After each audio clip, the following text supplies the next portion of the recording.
Modernism was such a rebellion, against what came before. We're definitely the rebellious type. The 60s generation wants to change the world. And this architecture really tried to change the world to make the people living in it happier because they were connecting with nature.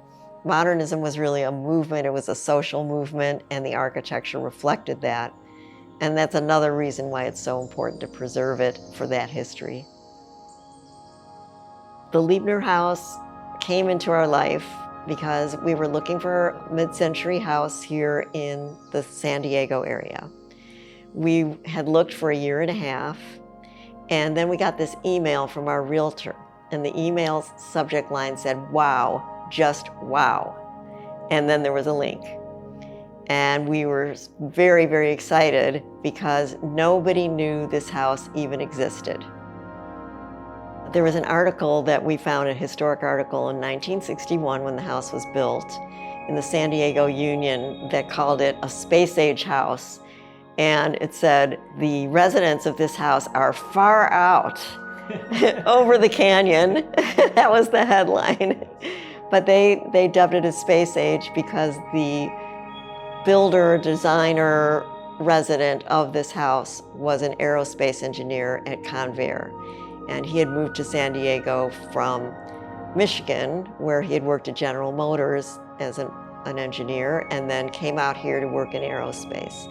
So we could see and feel the effects of that era of design on this house. His name is Robert Liebner. He went by Bob Liebner. He wasn't actually an architect. He was an engineer, and he wanted to design and build his own house, like many people did back then, and still do today. So he only designed and built this one house. He stayed working for Convair, and then he became a contractor. I think he really liked building houses better than building airplanes and rockets. This was the first house built on the block. We're at the end of a cul-de-sac, and there was nothing here. This was an unbuildable lot, therefore very inexpensive. And Bob Liebner came up with the idea of these steel girders that I mentioned, projecting out into space and building the house on steel instead of on the land, because the land just drops off and disappears. And we have photographs of the neighborhood where there was nothing here. Robert Liebner was married to Becky, and Becky became the spirit of this house. Unfortunately, they got divorced about a year after they completed the house.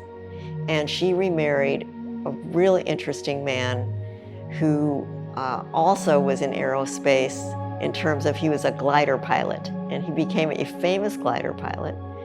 And his name was William Ivins. So she became Becky Ivins. And Robert Liebner, who built the house, they remained friendly on good terms. And he actually came back a year later and built the lower level for them because they were expanding the family. When we bought the house, we bought it from the daughter of the original owner, Becky Ivins. And Becky was from Glen Ellen, Illinois, which is near where we're from. And for example, the garden in the canyon was a cornfield, because when you're from the Midwest, it's all about corn. And so she grew corn, and when she would throw these big parties, she would boil corn, and everybody ate corn, and fried chicken and the rest of it, but it was a big picnic. So, we have a Midwest mentality. We kind of understood what it was about. But the main thing that Renee told us about when we first saw the house is she says, well, the overhead beam was originally orange. By the time we saw it, it was black like everything else in here. And we said, well, we got to take the beam back to orange. I mean, that sets the tone for the whole thing. And the beam runs through the whole house. The toughest part about remodeling this house was getting the right orange, because we had to match the steel beams that are downstairs, which is called International Orange. If you look up International Orange in Wikipedia, they have the formula. We went to every paint store in the neighborhood, gave them the formula, and it didn't match. It turned out that International Orange wasn't very international after all anymore. And we finally found the right color That's the attention to detail that we paid to doing it. Everything had to feel right because we wanted to recapture this warm, organic feeling that we knew the house had at one time and could have again. We didn't want anything cool in it, and that's why the blonde wood and granite, had to go. We had an amazing craftsman work on this house, and it was just pure luck. John Vugren is his name, and he's from the high desert in Palm Springs area. He has done many houses in Palm Springs, but he's known for doing the Ken Kellogg house, the Doolittle house. And the Doolittle house got sold, and the owner did not want John's work being done anymore. And so he had this one client for 20 years, and suddenly he was free and able to do things. So he restored a Frey house in Palm Springs, and we went to see it. When we went to see it, we met him, and we realized we knew him because we're musicians, and our band used to play once a week at this outdoor restaurant in Palm Springs, and he and his wife would come and dance. We're like, John, hey, we didn't know you did this kind of stuff, and he's meticulous. So kind of filed that in the back of our minds. Then we buy the house, and we were talking to another friend who said, oh, you should ask John Vugren if he wanted to work on your house. And we're like, really? Do you think he would do it? Would he come all the way here? She said, well, he's from the San Diego area, and his parents still live there. So what worked in our favor, it was May of 2019, and it was starting to get hot in Palm Springs. We called John and we said, we've got this house in La Jolla, and we're interested in having you do some work on it. Would you consider doing that? And I think he just had to think about it for about 30 seconds and say yes, because just the thought of spending the summer working here compared to being in Palm Springs was attractive. So we hired him. It just came together really organically. I hate to keep using that word, but that's kind of the theme of it. We kind of built it like an artwork or like a sculpture, where we would do one part of it and stand back and look at it and say, okay, now what does it need? I really can't say enough about the lady of this house, because this was a one family, one owner house when we bought it. So we're the second owners. And we feel Becky Ivan's presence here all the time in a really good way. She was very outgoing, and she liked unconventional things. She used to invite 400 people for Christmas to this house, and she would invite everyone from the garbage man to the mayor. And I mean, everyone would be here, and people would not miss it. She loved to entertain in the house, and she hardly had any furniture. It was very minimalist, and painted some of the walls black, in fact. It was very unusual. So just painting the picture of this unusual couple, and he's a glider pilot, the second husband, and he set all these records for height and speed of gliders. Fearless guy.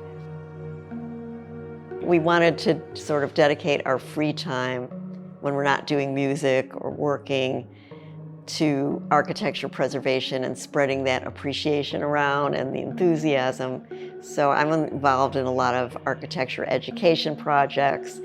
Gary did the book. We founded the group in Chicago. Now I'm on the La Jolla Historical Society board so that I can introduce more modernism-oriented events to La Jolla. And we're going to be doing a tour, and I hope to do that for many years to help coordinate events, just to keep people excited about modernism, because we don't want it to go by the wayside again. We want to make sure that it keeps being one of the styles people want to preserve. And it's really the same as what you're doing with the films, is getting it out there so people know about it. And knowledge is the main thing. Appreciation is the second thing, and then the third thing, in the real estate market, is building a name for these forgotten architects, so that people understand that there's value to a Bill Kreisel house or a Ken Kellogg house, or even a hidden modern house by Liebner, who they've never heard of. But if they know the principles of mid-century modern. They walk in and see post and beams. They know right away. You see lots of glass. You see sort of that horizontal geometry of the house, simpler materials than many houses were made out of back then or even now. When you see those things, you go, oh, this is mid-century modern, this is important. We feel that architects, especially, and students need to be able to see actual examples of the houses, because seeing a photo, as glorious as the photos might be, watching a video comes closer, but actually being in the space teaches you more about it than anything. And so that's why we really need to preserve these houses, not only to enjoy them ourselves, but to make sure future generations and students get to learn the principles of modernism by being in the space.